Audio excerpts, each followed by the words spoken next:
Gotta be honest, this was probably one of the toughest things I think I've ever had to do for the podcast. But nevertheless, aloha, mother fathers. It is lunch later than normal because I was dreading watching tonight, but nevertheless, we are here for the next installment of Kyle Reacts. Don't know if you're going to get Anthony's side of this because his internet went out, but yeah, we are reviewing AEW Dynamite here on your now early Thursday, but of course it was from Wednesday, June 18th, 2025. Again, if you're new to the series, how this works really quick so you guys know. Basically what I do is I go through, we take a couple of things we like, a couple of things we didn't like, and kind of react. Obviously, full episode of the podcast will be out on Friday.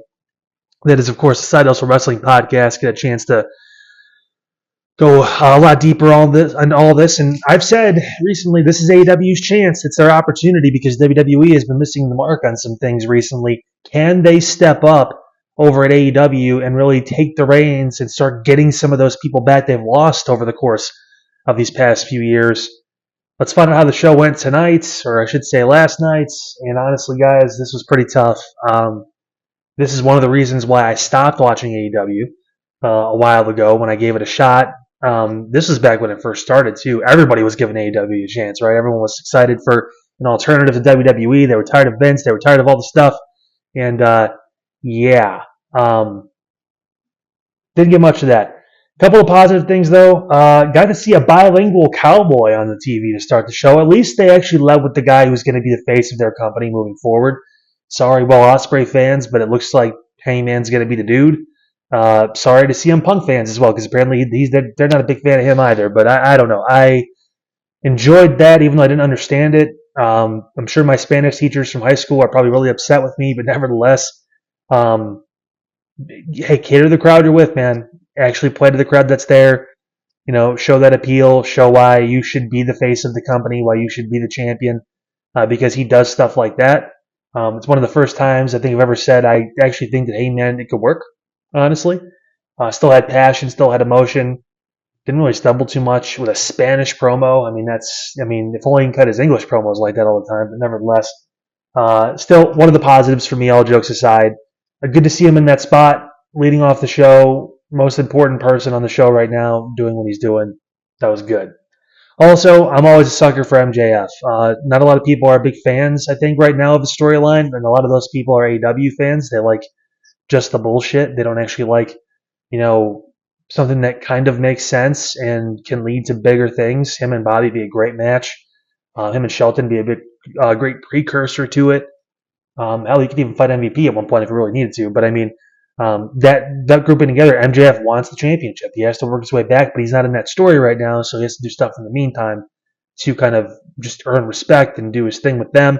We'll talk about the match and how that went down, because everyone knows I'm the big original Sin Cara fan.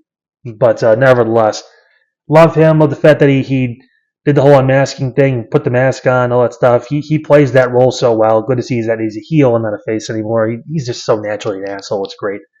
You love that. And he honestly still, after everything, talk about Adam Page, you talk about, Mercedes or Tony or whatever, but he is the biggest star they have and the biggest potential star they have if they can tap into getting everything right. But we go from right, unfortunately, to wrong. Let's talk about the things we didn't like on the show. First off, man, did anyone else feel a flashback when we started the program right after Adam Page when we had a 14-man tag team match? You know how hard it is to keep track of any tag team match in AEW because there are no fucking rules. And that's fine because it's different. Okay, sure. I guess we just don't follow rules in this promotion. No big deal. Like general rules that were around before fucking WWE, whatever. But yeah, 14-man tag match. That was hard to watch. As was most of the show, but that was why. Also, another why. I, for the life of me, cannot understand how Kazuchika Okada is any different from Maven. Maven Huffman. He's got a channel. Why don't you give him a follow too while you're at it? Does pretty good. But he's more entertaining than Okada. He's more entertaining now than Okada has ever been. The guy could do moves. He could do a drop kick. He throws a hell of a drop kick for however tall he is, 6'3", 6'4", whatever they're billing him at. Cool. Why is this guy supposed to be the best wrestler in the world? I don't get it. It's not like he has a character or cares. I mean, he showed fire in the match against Briscoe for like 2 seconds, and then again just back to just no reaction. And if I hear, well, he's not challenged, oh fuck you. Like, okay, whatever. That nuanced, really? Okay, yeah, because he's an international star that no one fucking knows in America or with people that are watching on TV. There's no reason to care. It's like the Bucks. No one gives a shit, and they can talk. Like they can actually physically speak and say more than one word. That's a swear word. I mean, and people still don't give a shit. We have to talk about Mystico. This match was ridiculous. I will say this, obviously, the best version of Sin Cara. We saw quite a few, unfortunately, with WWE. And he's still got a few moves in there. You can tell he's in his 40s now, and he's slowing down a little bit. But obviously, listen, I respect the legend for what he was in Mexico, and I get this is the crowd to do it in front of. He's the religious character in Mexico. I understand that. He's a legend there. So I was fine with the reaction. It made sense. I was fine with them having a match on this show because they're in Mexico City. It makes a ton of sense. The part that really got me was after the match, after the disqualification, he gets his mask yanked off. And some guys from CMLL and a couple of the other, Mike do a speedball in the back Bailey and Kevin Knight, who has potential, showed up. Dude is on the outside. They bring out a replacement mask, for him to cover his face because, hey, you don't want to do that. He already had a mask on. He had another mask on. He had to take, I think maybe Bandito or one of those guys went out there and took his replacement mask off, the one that he had, the backup mask, and then gave him a different replacement mask. Like, what the fuck are we doing? Like, am I looking too deep into it? That feels like it's kind of common sense. Don't put the fucking backup mask on if they're going to bring a mask out for you. Did you guys talk about the angle after the match at all, or what? I don't. And to put the cherry on top of this shit pie, Mercedes has never looked bad. I mean, she looks great.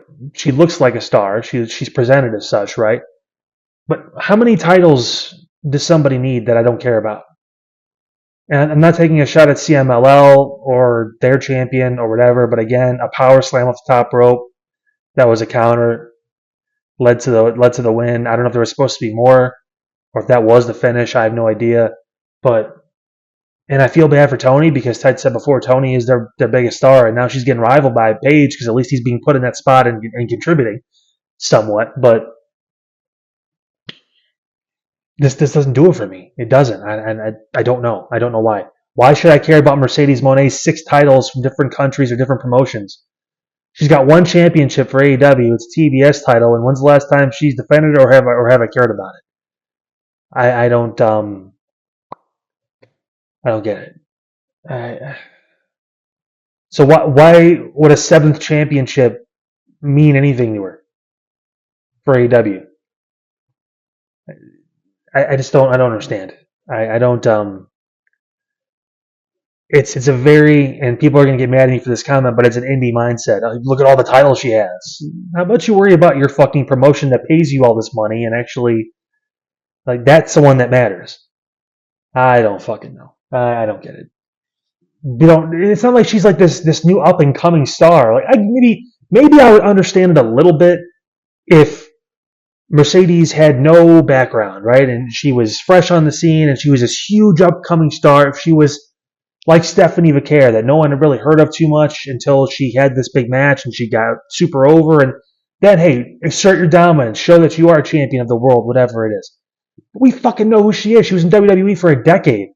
She won how many titles in WWE? People know who the fuck you are. You're one of the very few people on that show where, yeah, we know that's Sasha Banks, that's Mercedes Moné, whatever. Like, there's not another avenue to that you need. Like, you can be the CEO character even and not have to worry about 6 fucking championships. God, I can't imagine how busy her life is. Jesus Christ. And she makes more than enough money with one promotion. Hey. Do whatever your heart's content. My heart's content is to end this video. I hope you guys have a good night. We'll catch you obviously on Friday for the full episode, and then Friday night for the next Kyle Reacts. That will be SmackDown. I'm done. We'll see you then. Have a great night.